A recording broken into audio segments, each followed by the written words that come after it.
morning mga moms. Nandito na tayo sa Manila. And of course, hindi na makatulog. Dahil sa turbulence. Nakakaloka lang. Pagpunta ko dun sa baggage counter, I will tell you everything. Nakakaloka. Sales mo lang ako, sir. Diba? Mayroon. Really happens. Ay, nako. Arlene de la Rosa, good morning. Hindi ako makatulog. Ang hirap makakuha ng tulog.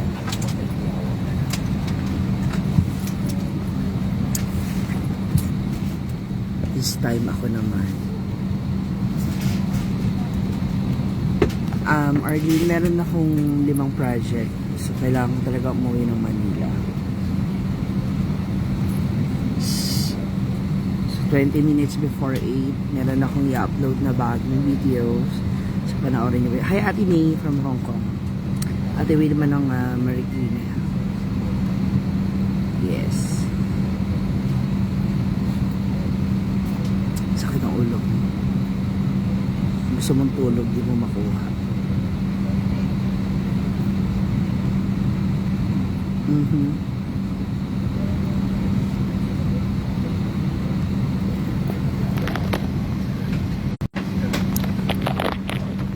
Sa mga hindi nakapanood, guys, please to watch yung nangyari kagabi sa El Salvador. Tapos from El Salvador, parang mga 20 to 30 minutes pa kami naghintay ni Gwen ng masasakyan going to airport. Then nakakita kami ng transit doon.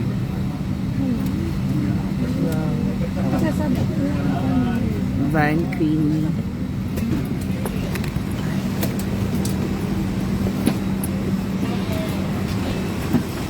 Kasi nga may mga malalandi akong katabi. Malalandi akong katabi. Mukha namang mga kanya-kanya silang pamilya. Oo. Ang nakakaloka, mga moms. Pababa pala yung airplane pa-landing. Bigla nag-holding hands.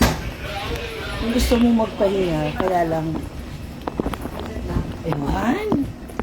Sadyang may mga ganyang klase ng tao. Mga insensitive. May mga natutulog, may nagpapahinga. Silang dalawa, landian ng landian. Yung babae, para akala mo, mukhang naanak ka na naman, magpapaanak na naman ulit. Alam mo yun? Kaloka sila. Nakakairita. Gusto ko silang sigawang kanina. Yung babae mukhang lamchar-char sa buhay. First time na meet. Hinolding hands sa sa aeroplano. Tapos nakapikit ako. Tapos may yung babae ng Yung babae, akala niya siguro tulog na ako. Pagdilat ko, bumubulong siya doon sa lalaki. Kasi nasa aisle ako. Katabi ko yung babae, tapos yung lalaki nasa window. Bumulong yung babae doon sa lalaki. So akala niya siguro hindi ko napansin. Dinignan ko sila ngayon parehas na masama. Akala niya, pasalamat siya talaga. Nakakairita. Yung babae, sa cellphone niya, may anak siya. So walang asawa. So malamang single mom siya. So ngayon, siguro dahil nalaman niya maganda yung trabaho ng lalaki, sige siya landi. Mukhang gusto niya, ewan. Kaya siya magpaparis daw siya. Kinukuha raw siya ng pinsan niya doon. Kaya siya dapat daw nakaalis na siya. Pumunta na siya ng ganito, ganyan. Kaya lang, nag-pandemic. Ngayon lang siya ulit aalis ng Mindanao. So, naiiyak na raw siya. Bago lumipad yung aeroplano, nag-video siya, naiiyak na raw siya. Ha? Kasi yung luha. Ate! Tigtigilan, tantanan. Luhang-luha, Maynila lang pala pupuntahan, hindi naman ibang bansa. Ano ba? Sa loob-loob ko, ano ba naman sa ate? Parang tanga. Mukha nang easy to get. Ewan! Naiirita ako sa kanya. Kaya ito, sinudya ko talaga na ipakita sa kanila na magla-live ako bago, na nag-live ako bago bumaba ng eroplano. Tapos sabi ko, may kukwento ako sa inyo, diba? Pinarinig ko talaga sa kanilang dalawa. Lucha sila. Mga perwisyo.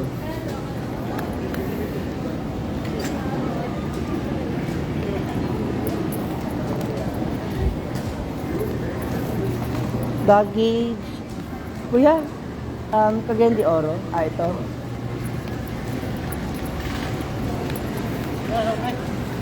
Nandito na sila. O, diba? Ngayon hindi sila magkasama. Tapos, ang sabi niya, i-add daw siya sa Facebook. Kakaloka. Sino hindi matutuwa? Hindi ka naman nakatulog sa ano? Hindi ka nakatulog sa, alam mo yun, hindi ka nakatulog sa eroplano. Tapos may mga ganun kang katabi. Kakaloka.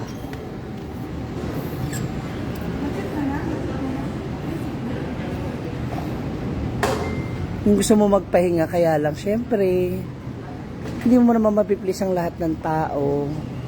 Mga insensitive, mga, hindi mo malaman kung first time ba o ano, mga ugaling ewan. Baggage. Here siya.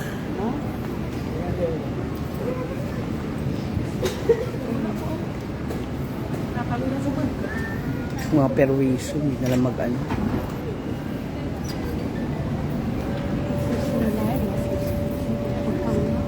Hindi talaga sila, ano, nakakaloka sila.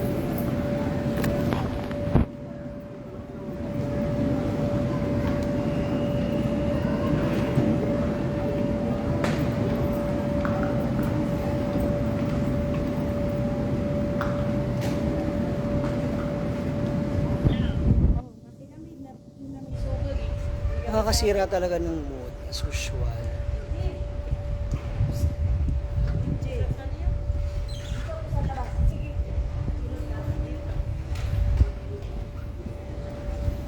Gusto mo magpahinga, kaya lang mga ganyang uri ng tao.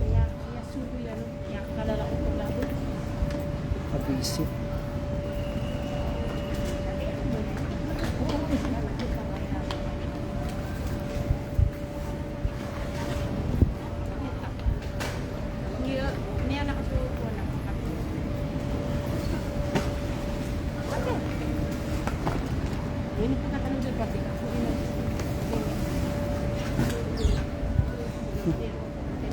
Kaya nga, aga-aga. Gusto mo magpahinga, hindi ka makapagpahinga. Gusto mong matulog, hindi ka makatulog. Kabwisit.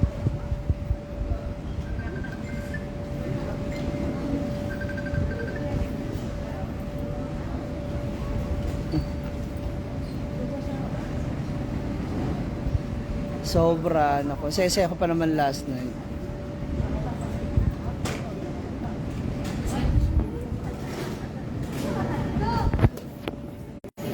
Actually, nandito siya ngayon. Kumukuha siya ng bagahe. And naririnig niya lahat ng sinasabi ko. Actually, dumaan pa nga siya sa likod ko siguro.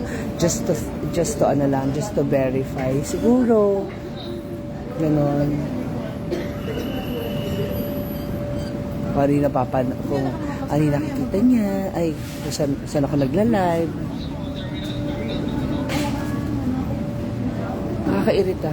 Kasi gusto ko magpahinga, gusto ko kasi syempre pagod ako kagabi from the event. Hindi naman ako pagod na pagod, pero alam mo yun, gusto mong makuwang pahinga.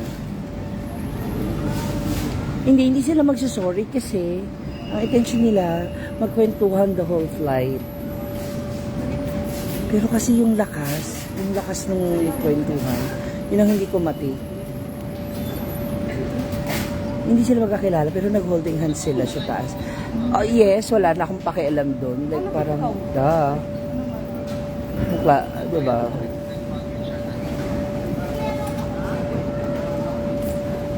Ewan ko. Search na lang daw siya kasi pupunta siya ng ganito, ganyan, nilagay siya. Okay yung mga walang masama doon.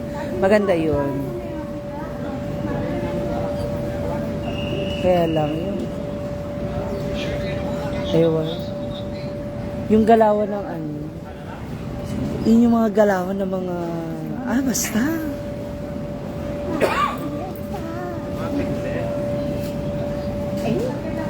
Ang babaeng ano ba? Esperada? Ewan?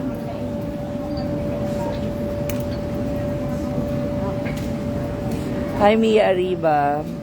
Jessa, kabababa ko lang ng Manila.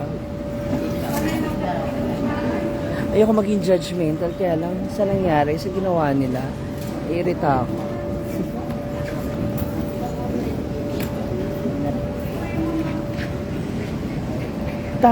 Basta may mga off-topic pa, yung mga hindi naman, ako naman never ko naman ginawa yun. I mean, sa first time kong nakatabi sa airport, sa aeroplano, even the deepest part of her life, maunawa ako kung galing siya sa mabigat na sitwasyon na kailangan niya magkwento kasi gusto niya i-release yung nararamdaman niya sa manang loob. Pero, ibigay mo yung account mo, like, tapos mag-holding hands kayo, yak. Nakakadiri. Nana? Oh, okay. Diba?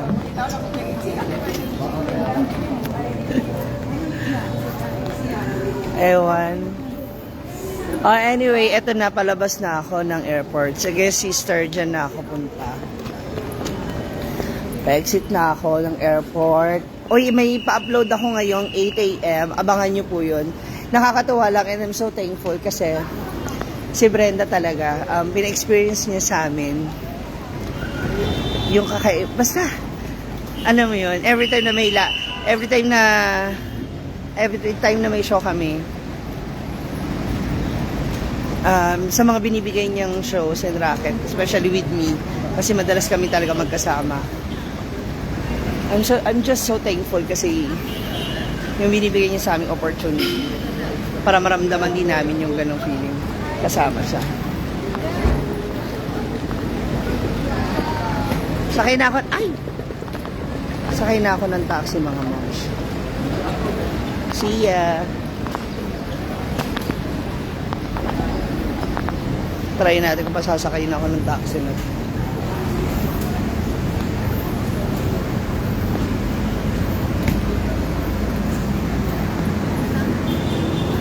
Mandaluyong. Ayaw? Huwag niyo sasakay yung marpas na yan. Ayaw daw niya magsakay.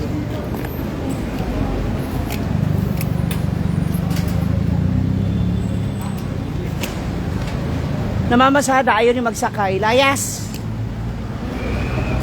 Visit. Mga leche. Nasira na yung araw ko dahil sa mga katabi ko sa aeroplano. Mukha naman may mga kanya-kanya mga asawa. Nag-holding hands. Lalandian. Kung wala, edi congratulations. Pagpatuloy nyo yung harutan nyo. O siya, mag-grab na lang ako, mga moms. Babu.